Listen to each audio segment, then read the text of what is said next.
मैंने माता काली को कैसे पाया, माँ कैसे किस तरह से मेरे साथ रहने लगी हर वक्त, कभी माँ ने मेरा साथ नहीं छोड़ा। ऐसा क्या हुआ था, मैं आज आपको अपनी सत्य घटना आपको बता रही हूँ, जो जो मेरे साथ हुआ और माँ ने मेरा किस तरह से हाथ पकड़ा और पकड़ रखा है आज भी। जय जय महाकाली, मेरे चैनल में आपका स्वागत है। तो कैसे हैं आप? मैं आशा करती हूँ आप सभी अच्छे होंगे, स्वस्थ होंगे। और मेरे चैनल को लाइक और सब्सक्राइब कीजिए अगर आपने नहीं किया है। मैं माँ काली से प्रार्थना करती हूँ कि सबको सुखी रखे माँ। जो जो मेरे से जुड़े हुए हैं उन सबकी जो भी परेशानियाँ हैं उनको माँ दूर करे।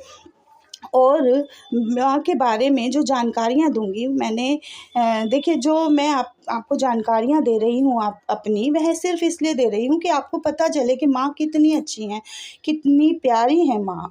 तो देखिए, मैं अपने बारे में आपको बताती हूँ, आप इसको पूरा सुनिए, इसको स्किप मत कीजिए प्लीज़। और आपको ताकि समझ आए, मेरे बारे में पता चले कि मैंने किस तरह से माँ को पाया, किस तरह से माँ की मेरे ऊपर कृपा हुई। तो देखिए, मैंने पूजा पाठ करना अपने पापा से सीखा था। मेरे पापा निरंतर पूजा पाठ करते थे, रामायण का पाठ करते थे। मैं बहुत छोटी थी और उनको बहुत ध्यान से देखती थी। तो मैं आज भी उन्हीं की तरह ही पूजा करने की कोशिश करती हूँ। खैर, उनकी तरह तो नहीं कर सकती हूँ, लेकिन उन्हीं की तरह मैं कोशिश करती हूँ। मैंने आपको बताया था कि मैंने 11 दिन की साधना की थी। उसके बाद उसके साइड इफ़ेक्ट क्या-क्या थे साधना के। तो देखिए, मैं पहले साधना के साइड इफ़ेक्ट बताने से पहले मैं आपको ये बताती हूँ कि इससे पहले आप ये जान जाएँ कि जब मेरी शादी हुई तो शादी के बाद बहुत अच्छी तरह रह रहे थे हम। 2018 में मेरी बेटी पैदा हुई। बहुत सुंदर, बहुत प्यारी थी। ससुराल में कुछ ऐसे लोग थे जो मुझे पसंद नहीं करते थे। मुझसे घृणा करते थे, चिढ़ते थे, ये मुझे नहीं पता कि क्यों। वह आज भी मेरे घर में इसी तरह से हैं और हम दोनों को अलग करना चाहते थे। वह मेरी बेटी को मारना चाहते थे। उस पर तांत्रिक क्रियाएं कराने लगे। उस पर तांत्रिक क्रियाएं होनी शुरू हो गईं और उसके कपड़े चुरा लिए गए। उसके कपड़े चोरी हो जाते थे। मैं ड्यूटी करती थी, तो जिस वक्त मैं ड्यूटी करती थी उसी वक्त ही मेरे घर से कपड़े गायब होते थे और मेरी बेटी के और मेरे बाल काट लिए, मेरे ऊपर मशान, जिन छुड़वाए गए और एक तरफ तांत्रिक क्रियाएं लगातार हो रही थी। मैंने बचपन से ही पूजा पाठ किया है, तो मुझ पर इतनी आसानी से जादू टोने नहीं होते हैं, क्योंकि जब हमारा ऑरा बहुत अच्छा होता है तो ये चीज़ें हमसे दूर भागती हैं। लेकिन जब लगातार ही तांत्रिक क्रियाएं हो रही हैं तो वह कहीं ना कहीं तो अटैक करती हैं। वह जिसका ऑरा नहीं होता है उस पर अटैक करती हैं। जैसे मेरी बेटी बहुत छोटी थी, कई हज़ार रुपए खर्च किए हमने, बहुत डॉक्टरों को दिखाया, तांत्रिकों को दिखाया, दरबारों में गए, पर कुछ फ़र्क नहीं पड़ता था। सिर्फ़ पैसे ही माँगते थे, कुछ झाड़ा लगाते थे, थोड़ा बहुत भभूत वगैरह देते थे, उससे आराम हो जाता था, थोड़ा बहुत आराम होता था। तो कोई समाधान नहीं मिल रहा था। जितने पैसे माँगता था कोई उतने पैसे देते थे। उसकी आँखों में परेशानी हो गई थी, उसे आँखों से दिखाई नहीं देता था। घर में जिन मशान छुड़वा दिए गए थे और उन्हें ऐसा लगता था कि यह घर छोड़कर अब चली जाएगी। तो हम डॉक्टरों के पास जाते थे, उसकी बीमारी का कोई इलाज नहीं होता था। डॉक्टर लाइलाज बीमारी बताते थे, उन्हें समझ में ही नहीं आता था कि ये बीमारी है क्या। होली के आसपास उसकी परेशानी ज़्यादा बढ़ जाती थी, दिवाली के आसपास। और अप्रैल 2022 में जब होली आई तो उसकी हालत इतनी ख़राब हो गई, हम अस्पताल ले गए, बीमारी ही समझ में नहीं आ रही थी। कोई भी ऐसा तांत्रिक, कोई भी ओझा नहीं मिल रहा था जो उसे बचा सके। तो उसकी मृत्यु हो गई अप्रैल 2022 में, 13 अप्रैल को। तो इस वक्त जब उसकी मृत्यु हो गई और देखिए, मैं बिल्कुल टूट चुकी थी, मेरा घर बर्बाद हो चुका था। जिसने जो चाहा था उसको वह मिल गया था। उसे ऐसा लग रहा था कि हमने बहुत कुछ कर दिया है, अब हमारा घर बिखर चुका था। तो देखिए, इस वक्त मेरे पास कुछ भी नहीं था। मेरी बेटी की मृत्यु हो गई थी, इसलिए ही मैं कहती हूँ कि किसी दरबार में मत जाओ। मैं एक दरबार में गई थी, उसने मेरी शक्तियों को बांध दिया था और सुबह मेरी बेटी की मृत्यु हो गई थी।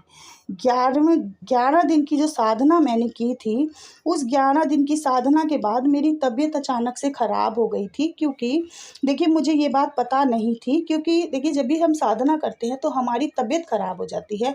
उसका ये कारण होता है कि तबीयत ख़राब इसलिए होती है क्योंकि हमारी शरीर में ऊर्जाएँ आती हैं। माता की ऊर्जाएं आती हैं तो हम बीमार भी पड़ सकते हैं, बुखार भी आ सकता है। तो एक तरफ तो मेरे घर में नेगेटिविटी थी और एक तरफ माँ की शक्तियाँ थी, दोनों ही थी।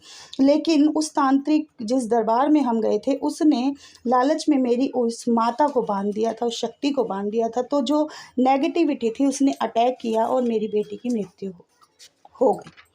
तो इसलिए मैं आपको मना करती हूँ कि किसी भी दरबार में ना जाएं, किसी रिश्तेदार पर भरोसा ना करें, आंख बंद करके अपने बच्चों को ना छोड़ें, क्योंकि आजकल के जो रिश्तेदार हैं वह अपने नहीं हैं, वह मन में क्या रखते हैं आपको पता ही नहीं है। और इसलिए मेरा घर बिखर गया, टूट गया था, मैं किराए पे चली गई क्योंकि घर में मन ही नहीं लगता था।